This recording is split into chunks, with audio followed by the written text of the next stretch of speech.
오늘 말씀을 보면 예수님께서 예루살렘 성전으로 올라가셨는데요. 성전 안에서 소나 양 그리고 비둘기 파는 사람들 그리고 환전상을 보셨어요. 그리고 갑자기 노끈으로 채찍을 만드시고 채찍을 막 휘둘러요.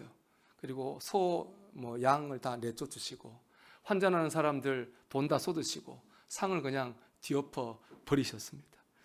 우리가 생각하는 일반적인 예수님 모습과 너무 다른 아주 폭력적인 모습을 예수님이 보이셨습니다. 예수님이 왜 이렇게 폭력적인 모습으로 나타나셨느냐? 하나님이 기뻐하시는 그들이 장사하는 사람, 환전상들이 하나님이 기뻐하시는 예배를 방해하고 은혜 받으러 오는 성도들이 은혜 받지 못하는 장애물이 되었기 때문에 그렇습니다. 그 방해하는 것들과 장애물을 치우기 위해서 예수님은 폭력적인 방법을 사용하셨습니다. 당시 율법에 의하면 성전에 올라오는 사람들은 다 소나 양, 형편에 따라 비둘기 같은 재물을 가지고 올라와야 됩니다. 그런데 멀리 사는 사람들 있잖아요. 그리고 외국에 사는 사람들은 가지고 오기 힘드니까 그 사람들의 편의를 위해서 성전 안에서 이제 그런 재물을 팔았습니다. 좋은 제도죠. 좋은 제도인데 악한 사람들이 이거를 악용을 했습니다. 짐승들을 하나님께 드리는 제물로 쓰기 위해서는 하나의 조건이 있어요. 흠이 없어야 돼요. 흠이 있는 건 하나님께 제물로 드릴 수 없어요. 이게 흠이 있는지 없는지를 또 그 판단은 누가 하느냐? 제사장이 하는 거예요. 여기서 이제 나쁜 결탁이 일어나는 거예요. 제사장이 흠 없는 제물이에요. 분명히 가져왔는데 근데도 흠이 있다고 말해버리는 거예요. 그럼 방법이 없어요. 다시 나가 사오는 방법밖에 없어요. 그러면 또 그 상인들한테 그 짐승을 사오는 거예요. 상인들은 실제 가격보다 비싼 가격으로 짐승을 되팔았어요. 그 이익은 당연히 제사장과 장사꾼이 나눠 가졌죠. 좋은 제도를 욕심으로 악용했어요. 환전상들도 마찬가지입니다. 당시 율법으로 하면 유대 성인 남자들은 이스라엘 돈으로 반세겔을 성전세로 내야 되거든요. 근데 이제 그 당시가 로마가 지배했잖아요. 돈이 다 동전인데 그 동전에 새긴 사람 얼굴이 황제 아니면 총독 아니면 이방의 장군인 거예요. 하나님께 드리는 제물을 이방인 얼굴로 된 거 드릴 수 없잖아요. 그래서 유대 돈으로 바꿔주는 환전상들을 거기 뒀어요. 이것도 좋은 제도예요. 근데 환전상들이 어떻게 했느냐? 너무나 비싼 수수료를 받고 돈을 환전해서 폭리를 취한 것입니다. 그래서 이런 일들이 당연하죠. 예배 드리는데 방해가 될 수밖에 없어요. 은혜 받는데 장애가 될 수밖에 없어요. 여러분 예배 드리러 왔는데 이런 사기를 당했다고 생각해 보세요. 얼마나 마음이 기분 나쁘겠어요. 그 기분 나쁜 마음으로 하나님께 예배 잘 드리겠습니까? 은혜 받을 수 있겠습니까? 당연히 하나님께 예배 드리는데 방해물이 되고 내가 은혜 받는데 장애가 되는 거예요. 그래서 주님은 이 방해물과 장애물들을 치우셨어요. 그래서 이걸 성전 정화 사건이라고 그래요. 성전을 깨끗하게 은혜 받기 좋게 예배 드리기 좋게 성전을 깨끗하게 하신 겁니다.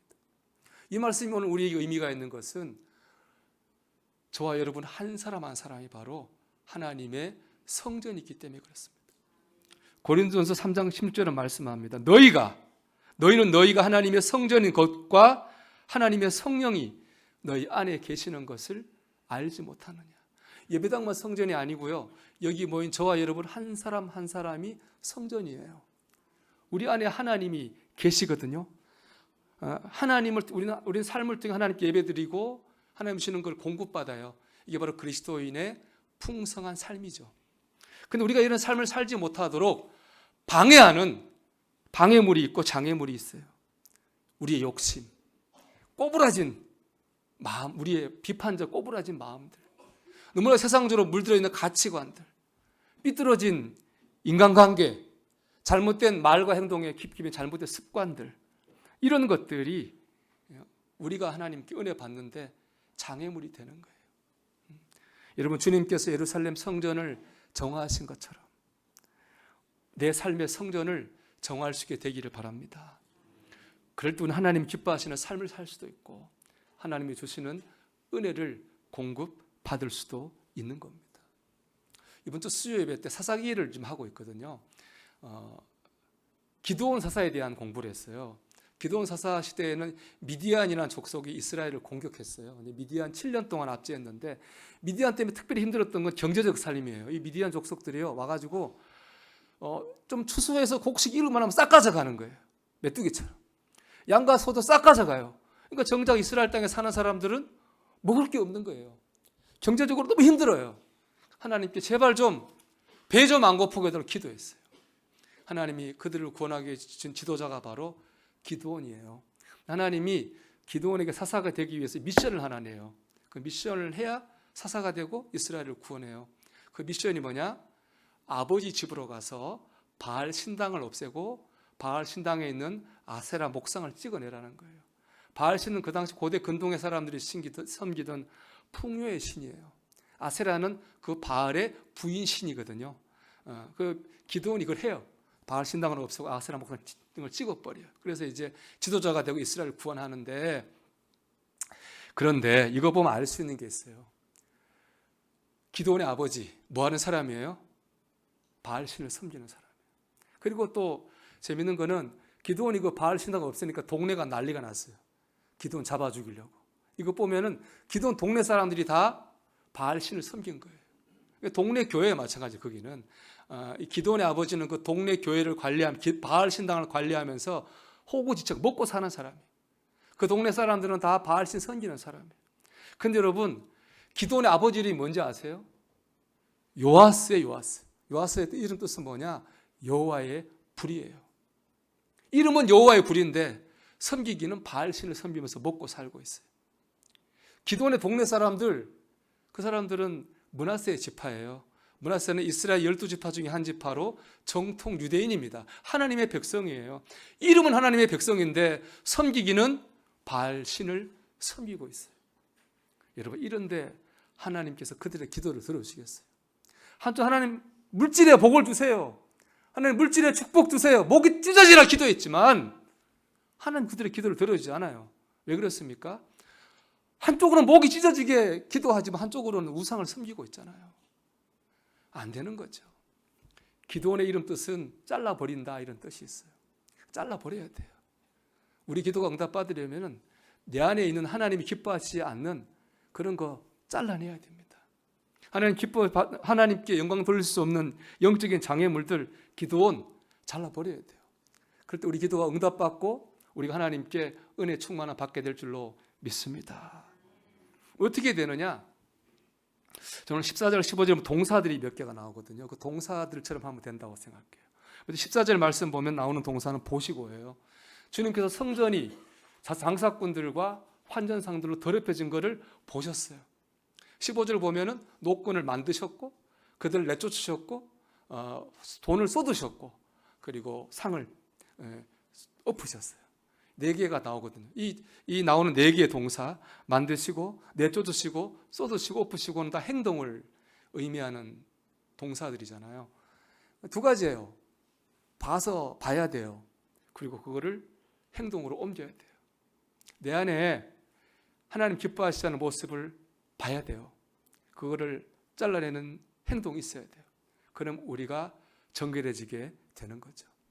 먼저는 봐야 됩니다. 잘못된 것을 잘못된 것으로 볼 수가 있어야 됩니다. 저 오늘 본문 묵상하면서 의문이 들었어요. 성전을 섬기는 제사장들은 이거 잘못된 걸 왜 몰랐을까라는 거예요. 그 사람은 하나님을 섬기는 사람들이잖아요. 또 성경을 누구보다 잘 아는 사람들이잖아요.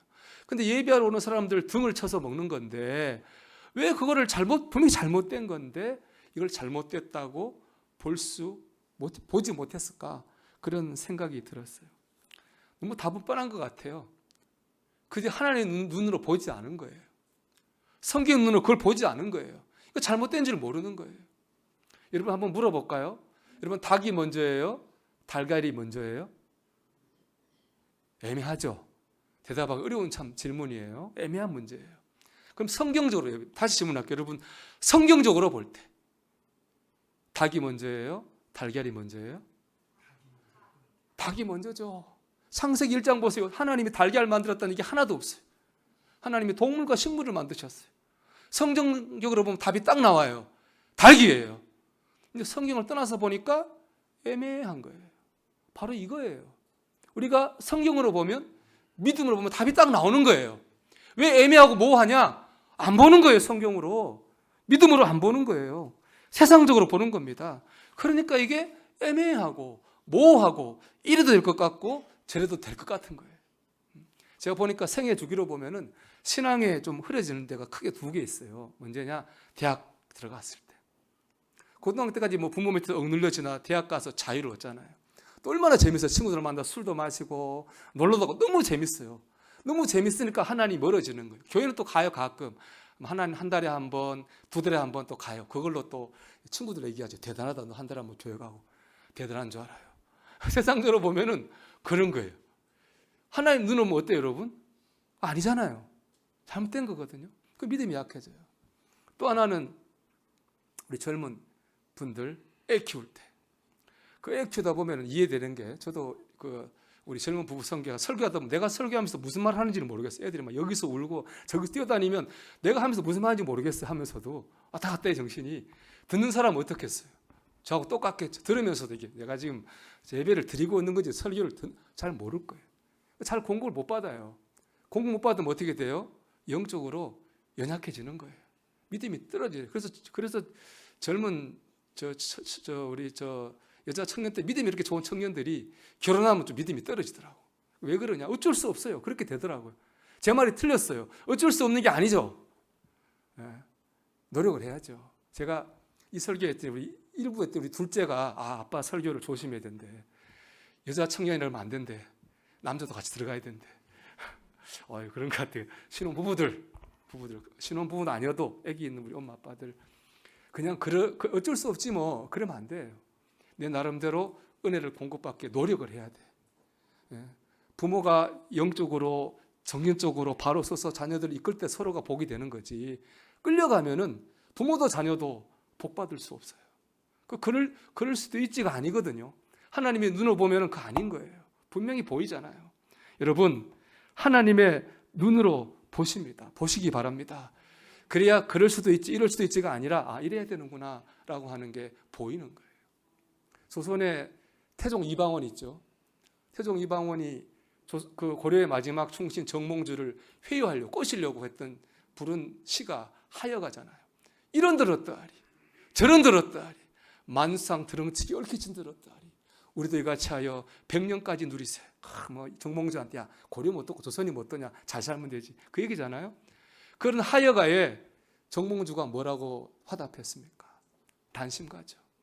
이 몸이 죽고 100번 고쳐주고 벽골이 진토되어 넋이라도 있고 없고 이명한 일편단심이야 변할 수가 있으랴. 아니라는 거예요. 역사는 어떻게 평가하고 있습니까? 이런 들었다리 저런 들었다리 해서 권력을 향유했던 태종 이방원이 아니라 그럼에도 불구하고 충절로 살았던 정몽주를 역사는 더 높게 평가하고 있습니다. 저는 언젠가 하나님 앞에 설 때 하나님의 눈이 그럴 거라고 저는 생각합니다. 이러면 어때? 저러면 어때? 세상도 신앙도 누리며 사는 그런 사람이 아니라 그럼에도 불구하고 믿음으로 살려고 했던 그 사람을 하나님은 높이 보시고 상 줄 줄로 믿습니다. 사랑하는 여러분, 하나님을 바라보면서 믿음의 단심가를 부를 수 있는 저와 여러분이 되기를 주님의 이름으로 축원합니다. 두 번째는 결단이 있어야 됩니다. 본문의 제일 충격적인 건 뭐니 해도 주님께서 이런 폭력적인 방법으로 문제를 해결하셨다는 거죠. 근데 주님의 이런 폭력적인 모습이 기록된 건 이 성경 여기가 유일해요. 저는 너무 이게 은혜가 됐어요. 만약에 주님이 다른 데는 항상 사랑하시고 긍휼히 여기시고 품으셨거든요. 여기서만 폭력적으로 해결하셨어요, 문제를. 만약에 주님이 다른 데도 이렇게 폭력적으로 해결하시는 폭력적인 분이었다면은 내가 어떻게 됐을까 이런 생각을 했어요. 여러분도 안 그래요? 여러분 주님 앞에 산 걸 돌아보세요. 잘 살았습니까? 늘 주님 마음에 쏙쏙 들게 살았어요? 우리 안 그랬잖아요. 주님이 그때마다 우리 삶을 뒤엎으셨다면 우리 삶이 아마 매번 뒤엎어졌을 거예요. 아마. 주님은 그때 그러지 않고 늘 사랑과 긍휼로 우리를 품으신 거예요. 그래서 여기 나와 예배하는 줄로 믿습니다. 근데 그것만 믿으면 안 되죠. 오늘 분명히 본문에 나왔잖아요. 주님은 사랑과 긍휼로 하실 때도 있지만 언젠가 한 번 딱 걸리면 그때 뒤엎으시는 거예요. 그게 언제인지 모르잖아요. 그러니까 우리는 안이하게 생각하지 말고 두려운 마음으로 우리 자신을 깨끗하게 하려고 해야 돼요. 제가 강화도에서 목회할 때 그 교인이 있었는데 누님이 암에 걸렸는데 목사님 가서 기도 좀 해주세요 부탁을 해요. 제가 그때 20대 전도사거든요. 이제 담임 전도사인데 그런 분 신방을 내가 뭐 애들하고만 해봤지 그런 분 신방 해본 적이 없잖아요. 그래서 뭐라고 얘기를 해야 되지 고민을 많이 했는데 정작 가서는 다 듣고만 왔어요. 제가 원자력 병원으로 그분이 신방 갔거든요.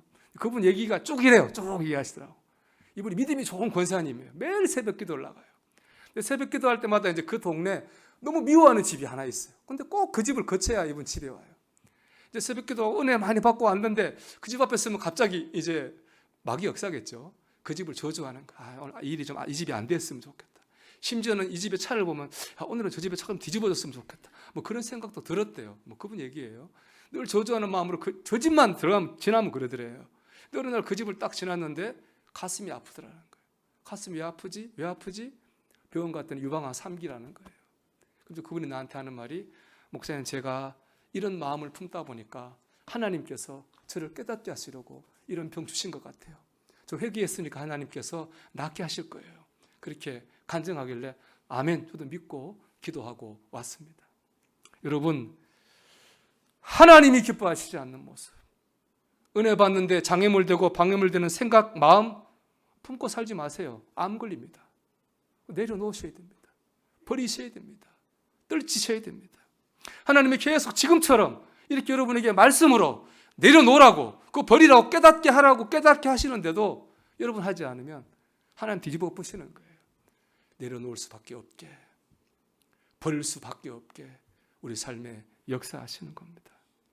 여러분 우리가 이 시간 그렇게 하지 말고 내가 말씀으로 깨닫고 오늘 말씀 믿음으로 봐서 내 안에 하나님 기뻐하시는 모습들을 기도원 잘라낼 수 있길 축복합니다. 그래서 하나님 기뻐하시는 예배를 드리고 하나님께 풍성한 은혜를 공급받는 저와 여러분이 되기를 주님의 이름으로 축원합니다.